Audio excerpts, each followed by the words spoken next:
Welcome everyone to our Ahead of the Dateline workshop on CIP-100.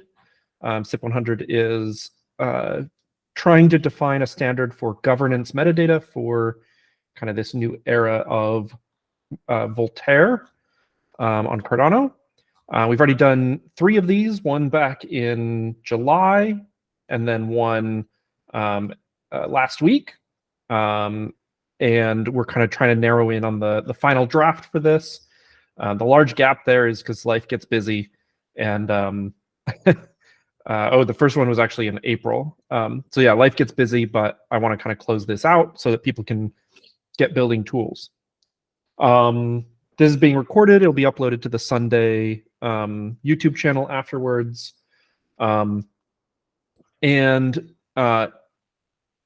Has everybody here already read this at least once, or should I go through it? Okay, Marcel's shaking his head, so I'll go through this at least once. The basic idea here is that the Cardano ledger has no interest in, and in fact cannot enforce anything about the structure of the metadata attached to any governance action. It can enforce things that are ledger relevant, like the format of your vote and that you picked a correct choice and things like that, but it has no interest in and can't enforce the language that you write your justification in or anything like that. And so the metadata, but kind of by necessity, is very free form. It's just an arbitrary blob of data that's referenced by some kind of URI and a hash of the content at that URI. And I personally think that this free-form kind of experimentation is really critical to the kind of freedom of expression around governance. That being said, I do think there is also value in having a recommended structure for tools to follow so that the metadata that we produce is rich, indexable, and discoverable. And so what this CIP does is outlines a basic format for doing that, kind of leveraging a spec called JSON-LD. And what this provides us is kind of, it frees us from versioning hell, is how I like to describe it. If you think of something like a versioned spec, say, let's take the CIP-25 standard, where in order to produce a new version of that standard, you have to get broad social consensus on what goes into that new version and resolve any conflicts among how people are defining that. Hey, welcome, Martin. I'm not going to start over, but this will be recorded and on our YouTube channel later if you want to kind of watch the beginning later. So I was talking about like something like CIP-25. If you want to add new fields to CIP-25, and you want to kind of standardize those or evolve the spec in some way, it requires a lot of social consensus on kind of deciding what goes into the next version. The approach that we took when defining in a recent revision to CIP-30 inspired the idea behind this proposal. And that is basically to do a form of versioning where you accrete new concepts. And you let the document basically define its own vocabulary. So in a JSON-LD document, there's a field called the context. And the context basically is an array of URIs. And they define kind of the known fields that you can expect to see in this document. So they might say, hey, if you see a field called justification, you should expect this to be a markdown string. And in particular, it gives that field a unique identifier so that when you're building a tool, you can say, hey, these are the standards, the contexts that I understand. I understand this definition of justification. And if somebody else comes along and says, oh, well, we're actually going to support an HTML justification field, if your tool doesn't understand that, it can say, hey, this isn't one of my recognized contexts. I don't understand this vocabulary. And so I'm going to fall back to like some universal display. I'm just going to display it as raw text. I'm picturing something like C Explorer or Cardano Scan, where they can say, hey, I understand Markdown, so I'm going to display like the nicely formatted version of the justification when they encounter something referencing that context. But if there's a competing standard, we don't break, we don't kind of fall over, we don't render things weird, etc. And this lets the standards within the community evolve organically, where somebody puts forward a schema, and it's kind of on them to convince tooling authors that it's worth supporting. And so you don't have to kind of reach broad consensus, and you get a gradual rollout of new features, all while being able to fall back to kind of the universal display. I'm just going to show the raw JSON or the raw text content of that. And so most of this document outlines kind of how that context field makes sense in the context of governance metadata. I haven't actually written the JSON LD files, but it will define kind of the common standard or the common set of fields. And right now, those fields boil down to these 4 fields that we felt were common across all governance actions. So one is the hash algorithm. This is important for kind of being able to upgrade the types of hashes we support in the future.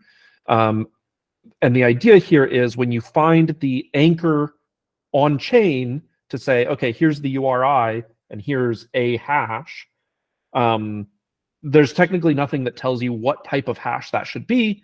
And so this field within the document says, okay, you should validate this using Blake2B 256.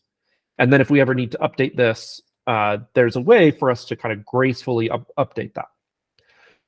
Similarly, this notion of authors, which is some notion of a did, a display name, and a witness. We're still kind of, so Nils and Santiago, we're going to propose a specific standard for how to record that witness and make it extensible, likely leveraging the context to kind of be able to extend with different signature types and things like that. The language, so ISO 639-1 defines kind of a set of common language strings, so we can kind of define that and say all of the textual content within this document should be considered this language. That lets people build automatic translation or kind of display the language for the user in the Explorer. A justification field, which is freeform text that explains why this, action is being taken. And then external updates, which is, so everything here is going to be fixed and constant in kind of for all perpetuity, but there may be new information that comes out about a proposal. Maybe the proposal is posted on chain, and then new simulation data comes out, and the kind of author may want to append onto that with this new information. And tooling authors should emphasize, like, hey, this has, they should emphasize the timeline of that and the fact that this can be changed and manipulated a little bit more than this. But this kind of just allows us to tie the knot, so to speak, and say, hey, you should go to this URI and look to see if there are new, there's new content to display to the user.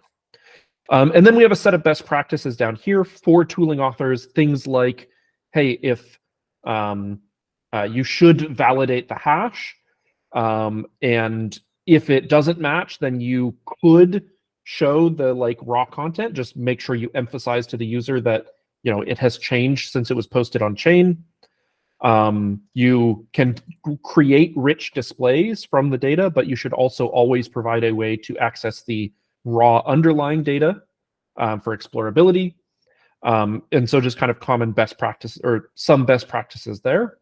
And then kind of a rationale for justifying why we think this is a good proposal. The open work here is there's a section here that relates to, so there's some discussion in the community about this notion of an off-chain anchor and having to kind of store and index data off-chain versus just putting metadata directly on-chain. The kind of where we were sitting in the last meeting is that it might make sense to have some kind of URI standard for linking to a block, and then or linking to yourself, the block that this occurs on, so that the URI that you provide could just refer to the metadata of kind of the block that you find that in. There is already a CIP about URI schemes. I forget what the 13. It's CIP 13. Yep. Yeah. So we were thinking maybe it would be an extension to CIP 13 to define. Like this is mostly about like the having URLs for payment URIs or stake pools, but we would kind of extend this to include if I want to link to a specific transaction and the metadata on that transaction, or if I want to link, I'm self-referentially because I don't have the transaction hash yet. And then, we could say, hey, the anchor string can just refer to self, and the metadata label, like we can store the metadata there. So I need to rewrite this paragraph to kind of express that because we're kind of repurposing that. And then kind of getting very specific about how the authors get witnessed. There was some discussion last time about should we expect the hash to be of the kind of raw content that you get back, or should we have some kind of normalization procedure?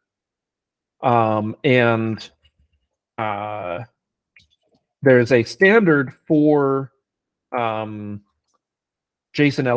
that defines a canonical triplet representation for any document. And so the idea was we would to calculate the hash, you pass it through RDF canon, you strip out any of the signature information that you can't produce until the document is finished, or that you can't sign the document and have the signature in it. So strip those out and then hash it and sign it and all that kind of stuff. So we need to get that specific. So, I guess I will open it up to the audience. Anybody have things that they are curious about, want to dive deeper on, comments, anything like that? Yeah, Adam? Yeah, so I've been reviewing this this evening, getting ready for the meeting, and everything looks pretty good. I think you already covered kind of like some of the bigger questions.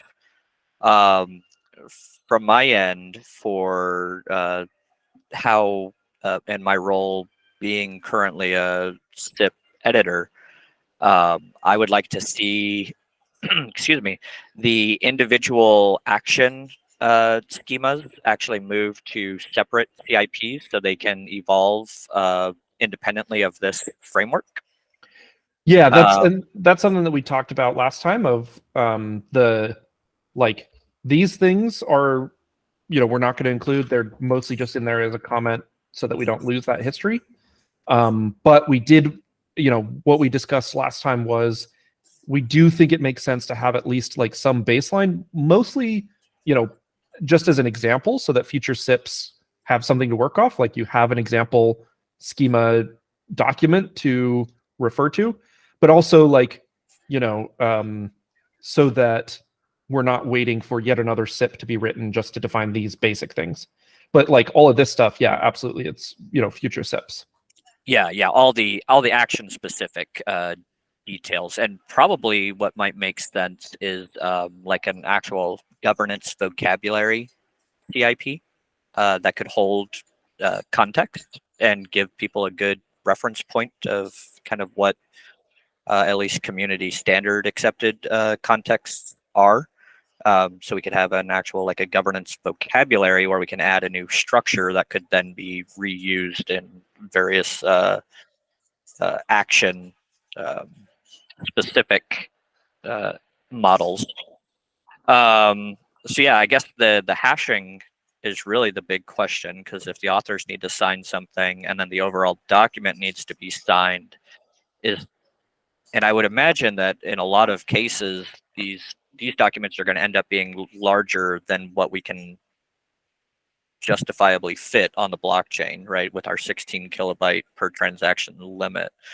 So I would imagine that we probably do need to plan that when I submit a governance action, I submit a URI and a hash to a document, so that way you can look it up and then verify that the document is valid. But we're not constrained, and we're not limiting people's voice or their ability to express themselves and their feelings based on what can fit inside of a single transaction.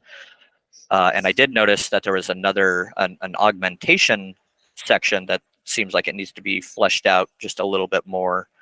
But I really like the idea that we have a way that individuals can express either their for or against stance on a particular action via submitting their own essentially metadata that points to a live vote, essentially, and using that Web plus Cardano sort of URI scheme is probably a great way to tie back to the originating governance action to say, hey, this is an addendum to this point, while also being relatively easy to index. So everything's looking good in that regard.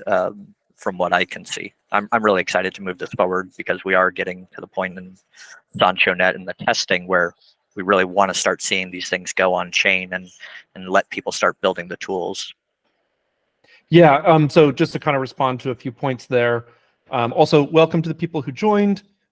If you missed kind of the beginning of this, it's being recorded and it'll be uploaded to the Sundae YouTube. We're just kind of talking through the CIP that I've written. To respond to some of your points, Adam, yeah, the basic idea. So first off, this document itself is already 20 kilobytes, so it wouldn't fit on chain. And so, to some of, I've seen discussion about why didn't we just, store it in the transaction metadata? We've already got that mechanism. And I think when the metadata is small enough, we want to make that possible. But since even fairly simple, governance actions like around a hard fork or spending may require or will likely require, 16 kilobytes is not a lot of data. And so that's kind of the idea behind the anchor versus metadata. In terms of like signing and hashing, I think the basic idea here, right? So the problem is I have this document that defines these fields, and I want to sign it and include in the metadata my signature, so that if somebody looks up this document, they can see that, I put my name on it and I'm authorizing somebody to put my name on it.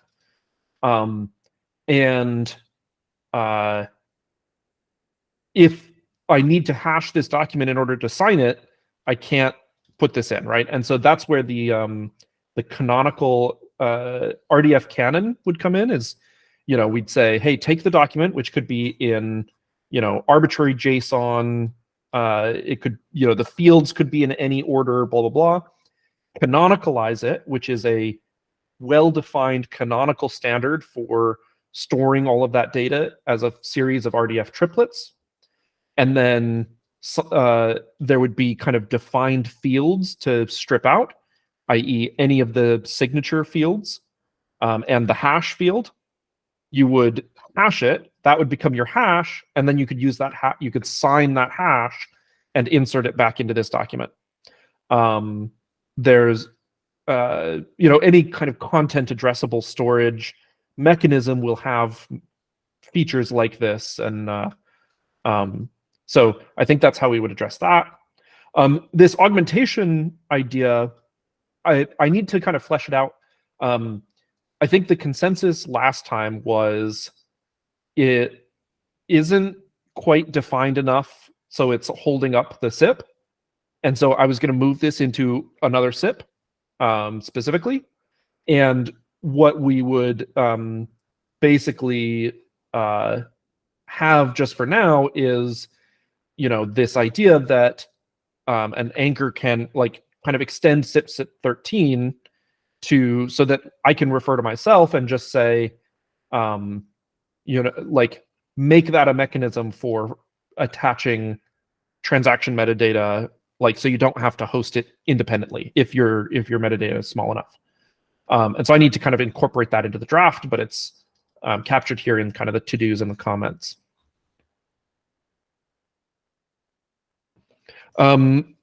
Marcel, I'd love to hear your thoughts on this as a wallet kind of from the wallet perspective, where the relevant things that you'll need to be doing is like, if a user's submitting a vote, you'll likely want to provide some kind of text editor where they can fill in their justification for that vote and things like that. And so like, yeah, open the floor to, do you have any thoughts?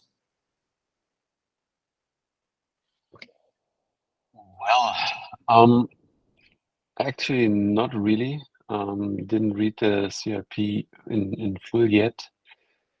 And all the governance stuff is also scheduled to be investigated early next year. Yeah, I know you guys are super busy.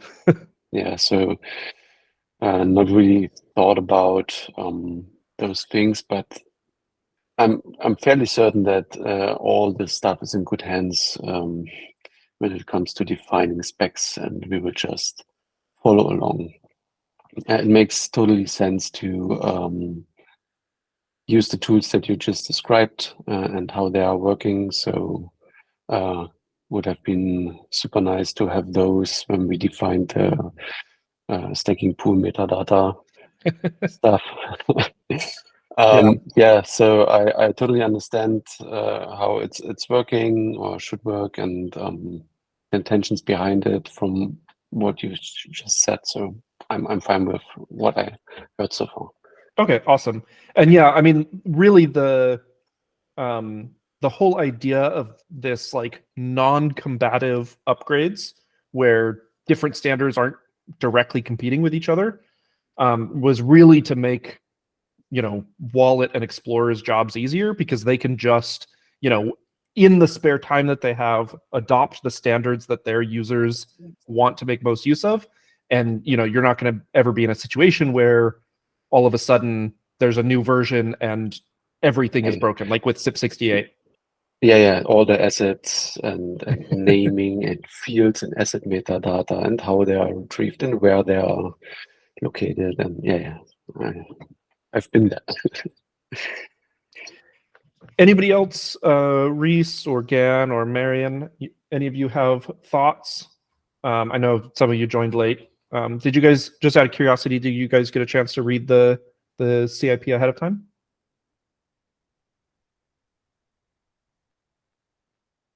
And if you're not talkative, that's fine too. I didn't just want to jump in case anyone else was speaking. But yeah, I think the addendum point is really important so that people can make changes or additions. That's really good to see. Mm-hmm. But yeah, I mean, other than the like schemas and examples and stuff, I mean, it seems pretty comprehensive. Just like Adam was saying, I think it's in a pretty good state. Adam, yes?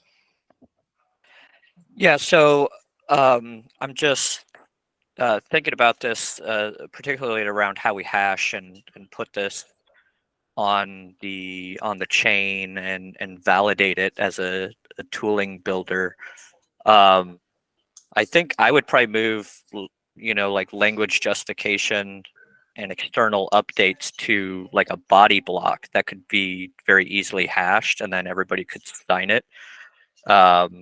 Which then you can tack on authors. So you could have authors and body as two separate blocks of the document, essentially, and then hash the total body for what gets published on chain for verification. But I worry that with these external updates, do we have to go and get all authors to re-sign, and especially because that becomes disconnected from the original hash that is on chain, that Yeah, kind of no, breaks the validation flow. That's actually the whole point, right? Is the part that gets hashed here is just basically the URI for where to find external updates. You're not committing to those external updates. You're just committing to where to find them. And they're like kind of a second-class citizen, right? And so this data is all strongly immutable. You know at the time it was published what was published, but things change, and so you want the ability to change, but you also want it to be obvious that that it's actually a stream of updates. And so the way that I picture this working is like when I put a proposal on chain, like imagine I'm IOG and I put a proposal to adopt the next hard fork on chain. The authors are going to be, Charles and the lead researcher and the, lead developer on the CIP or whatever. The language is probably going to be English. The justification is going to be their spec for what the hard fork is and why it's well thought out and things like that.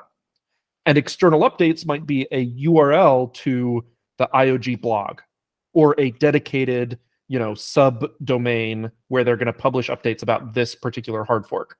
Like what's the upcoming? It starts with what's the upcoming hard fork? Vassal, Babbage. It starts with a C. Conway, yeah. So like conway.iohk. Whatever. And then in the tooling, you go to C Explorer, you see a list of ongoing governance proposals. They can show, hey, here are the authors. Let me click into a link to see all of the other authors, right? Because we have rich structured metadata to say, these are the same DID that has signed this payload, so we can trust that it's coming from IOG. They show like the language with maybe like an auto translate feature, so you can change the language and it auto translates.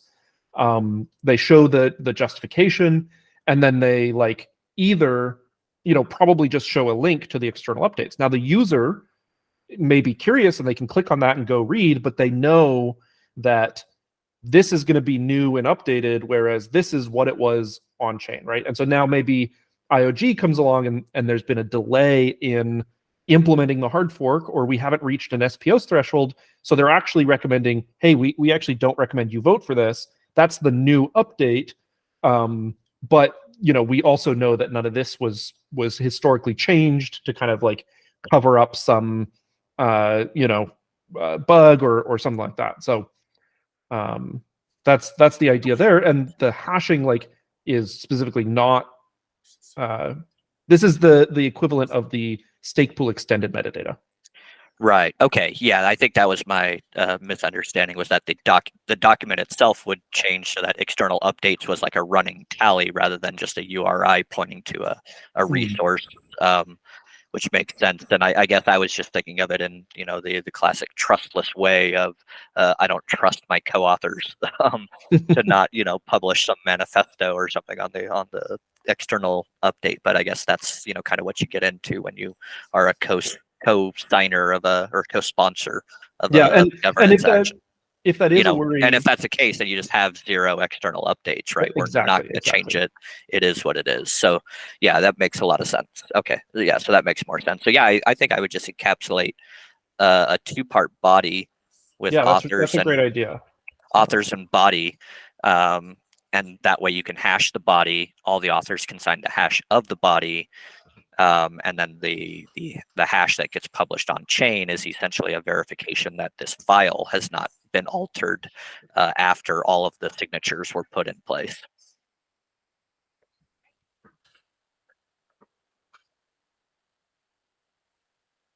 Yeah, that's a really great suggestion.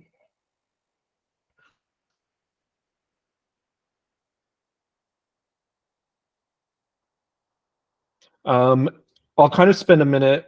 I briefly talked about these best practices, but I'll kind of go through these since they may be relevant, and if anybody has other ideas to add here. But basic idea. Let me jump in if I could real quick, because I do have one more suggestion, again, from with my SIP editor hat on, is I would really like to see a block that clearly defines if you want to add context, here's what you should do. If you want to add a governance action specific schema, here's kind of your flow, even if that's as simple as you must submit a new CIP with justification and rationale for why we need this. So that way we don't get into a situation like what we had originally with CIP 1694, where we have like 18 people and their brothers and their sisters all trying to modify this one core document to add in new things, or CIP 68 kind of famously. Just add a new token standard in there and let's go to town. Let's clearly define that, so that way it's very clear once this is accepted, if you want to add or change things, here's how to go about doing that in the correct process. Yeah, what would you title that section? By the way, welcome Einstein, good to see you here. Just so you know, this is being recorded. It'll be on the Sunday YouTube channel if you want to catch up on the beginning half hour or so that you missed. Cool, thanks. So I've just been titling that like modifications, extension, and versioning essentially, and I just recently had to do that for CIP 68, and now 99. I just got done doing that today. So sure, yeah, I have a dedicated section for versioning here, so I'll call it like extensions and just make it really explicit about to extend this, it constitutes defining a new context URI, which you can just publish. And if you want it wider adoption, you can create a SIP that kind of discusses the minutia. Right, absolutely, yeah. Like you're free to do that. You're free to publish a new context on your own, but it's probably best to do it within the scope of this body over here. And yeah, that way we can minimize core changes to this kind of language schema, and instead focus on just when kind of community adoption of specific modifications and extensions happen. Yeah, another thing I plan to do when I write the actual JSON LD schema is provide a few example documents as well, so that like if you're tooling yeah, up absolutely, kind of like and I think those would be great to have here in the core SIP. Is just here's an example with some made up by Marcel information. So that way at least people have a rough outline of like what it should look like, and then obviously that'll grow over time. Yeah, absolutely. Cool. So the last section then is the best practices. Adam, the kind of main person that I thought would have good input here just had to leave, but Adam, you've read this. Is there anything that you would add to this, or kind of questions, comments you had on this? I'm not sure I really had a chance to dive into this, so let me scan through it real quick. I can talk through them just for the sake of everybody else. Yeah, why don't you go ahead and do that for the sake of the video. Yeah. And then... So the first one is if the hash in the anchor, so this is like in the transaction that publishes a user's vote, you include the URI to like an IPFS file where the vote, maybe somebody wants to write a whole paragraph of why they're voting no or whatever. You have the URI and then the hash, like we were discussing, of kind of how to validate that the content hasn't changed. because somebody may vote no and then change their justification later, and we want to have kind of a rich history of this information. So what this says is that if that hash doesn't match, any tooling that is displaying this information makes it obvious to the user that the hash doesn't match. So there are severe and dramatic social attack vectors for manipulating people and gaslighting people if you don't do this.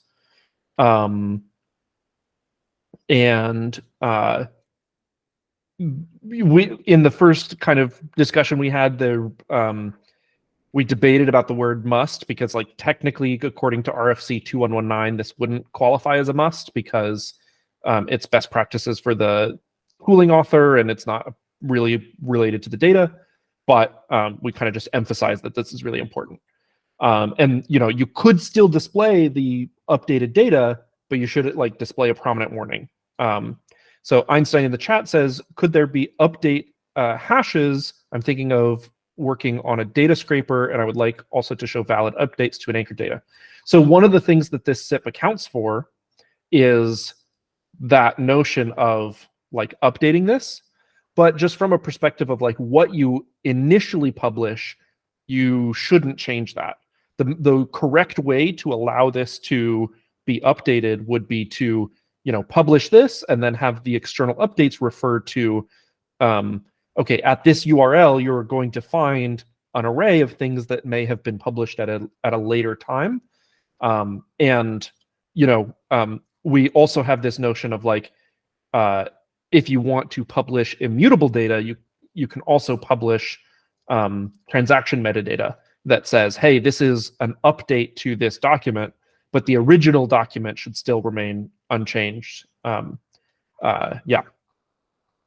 Does that make sense? And again, maybe for Einstein's benefit, because I know he jumped in later, this augmentation was really exciting to me because it allows me, as maybe not one of the authors of the governance action, to say, no, here's why you should vote no on this thing, right? And provide maybe a contrary opinion via an accepted part of the standard. So I really like this augmentation concept. Yeah, sorry for missing that. I will definitely read up on that one. Yeah, cool. So the next thing that this suggests is you should provide a way to access the raw underlying data for advanced or diligent users. So the idea here is that like often if you go to like C Explorer, you can see lots of rich data for the transaction, but it always frustrates me as a more advanced user that I can't download just the raw data. I can't see the raw CBOR of the transaction. And so like I can't know 100% sure that the tooling itself isn't there's not some bug in how it's displaying or whatever, right? And so we're kind of baking this into the culture of build all the advanced fancy displays that you want, show the pie chart for the budget breakdown, but also provide a way to view the raw view, so that like people ideally can go and download this data and like validate the hashes themselves and like really kind of convince themselves that they're not being lied to, or like forensically investigate where they're being lied to.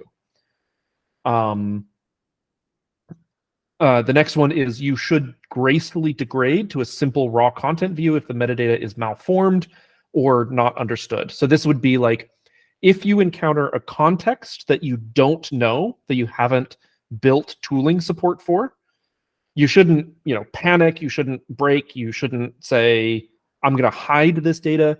There should be some notion of like a universal view, just show the raw text or the raw JSON for that content, so that we can have this really rich, extensible, ecosystem of standards.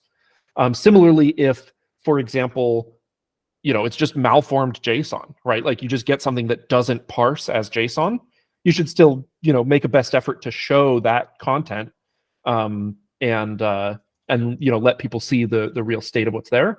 Or if you encounter like, oh, the context that I read and understand says this should be an integer, but it's a string, right? We should kind of gracefully degrade in those cases as well. You should provide links and cross-references whenever the metadata refers to another object in some way. So for example, we really want, like, this data becomes the most useful when it encourages exploration on the user's part. So if I'm viewing a proposal and there's a bunch of authors, show me a list of proposals that they've participated on. Show me a list of their votes. Are they also a DREP? Link to that. Show me their, DREP platform, et cetera, et cetera. And so like providing that rich interconnectivity is what will really make us stand out from a governance standpoint. And then this is for something like a wallet or like a governance portal. If you are letting people cast votes and you're going to host that content, you should very much prefer content addressable hosting platforms such as IPFS, Arweave, or even in the transaction metadata, so that it has like long-term durable storage and the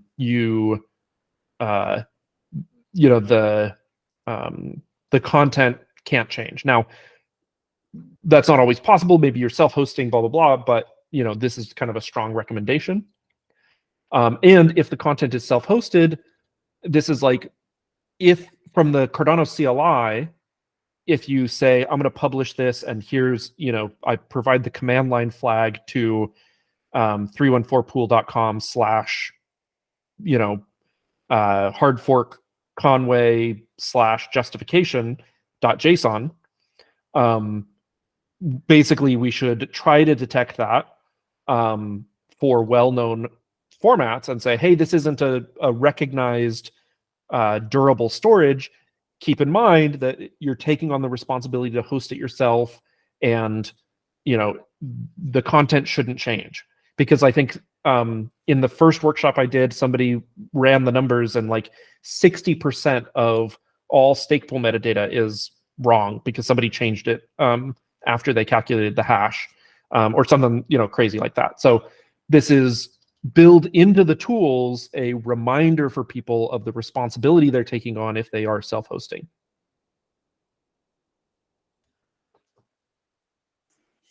Okay, yeah. So given that nice little quick rundown, I think it's all kind of on point and nothing I can really think of from an explorer perspective that we would necessarily need right now. I'm sure as we better define how authors will kind of publish their public keys and how we'll validate those things in a kind of a DID format, we'll need to provide some additional best practices. But for right now, I think those are great, and I wouldn't really change them from what I'm seeing and hearing and reading there.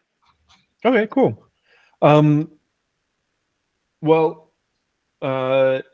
So the next steps for me, I'm going to do like one kind of final draft. I'll get that up.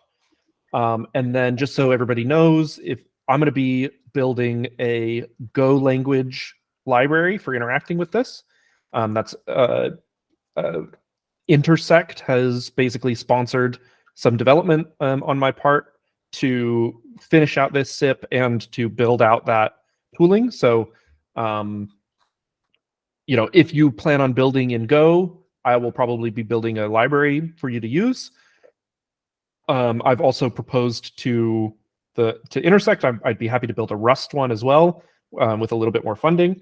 And so if you prefer Rust, but I would love to see people write Java versions and TypeScript versions to interact with this metadata. Happy to include those in like a section of like real world usage or examples to kind of guide people towards those resources. So let me know if you are working on something like that. And then anything else anybody wants to talk about? Otherwise, it's 3 a.m. for me, so I'd love to keep this to an hour if I'll keep going if there's conversation, but you guys let me know. I have one more stupid question. Sure, yeah, of course. So for this scraper, I want to make sure that I'm fetching only JSON, not media files, because that will grow very quickly in size. Like, are we defining that very early in the file? Like, what's the following content? Is it just JSON, or is it also media, or do we make some identity of the different type of content that will follow, basically. Yeah. So the on-chain, like on the ledger, when you're reading blocks, there will be a field on each governance action, and that's just a URI and an anchor. It doesn't specify anything about the content. If something is conforming to this standard, it must be a JSON document. So if it is an image, you can immediately start ignoring it. Now, something within this document, like somebody may define a field type that like, oh, here is the image content, and you may want to like recursively fetch that or not, as the case may be. And so like those future SIPs would define, hey, we need to also specify the kind of the content, the MIME type of the data that we're referring to. But to be a valid instance of this standard, I think as it's written out right now, it must be JSON. Perfect. Cool. Anything else?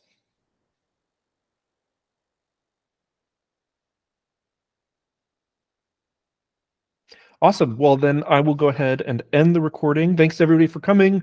And if you follow the pull request on GitHub, I won't make any promises about timeline because I'm always very busy, but I will try to get a final draft of this up in the coming week. And yeah, thank you all for coming. Even if you didn't have anything to say, just spreading this information around and making sure that other people see it and have the opportunity to input is super, super, super valuable. So thank you for showing up. I'm going to add the 3 people. So do you all mind if I add you to this kind of acknowledgement section, or I can leave you off if you would prefer not to be mentioned, but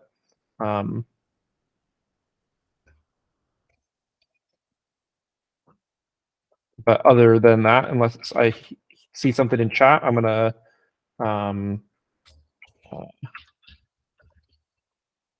include you all. No, I'm happy to include you just for showing up. You definitely are very helpful in that regard. I think it's Marion Slota. There you Oh, okay. I don't grab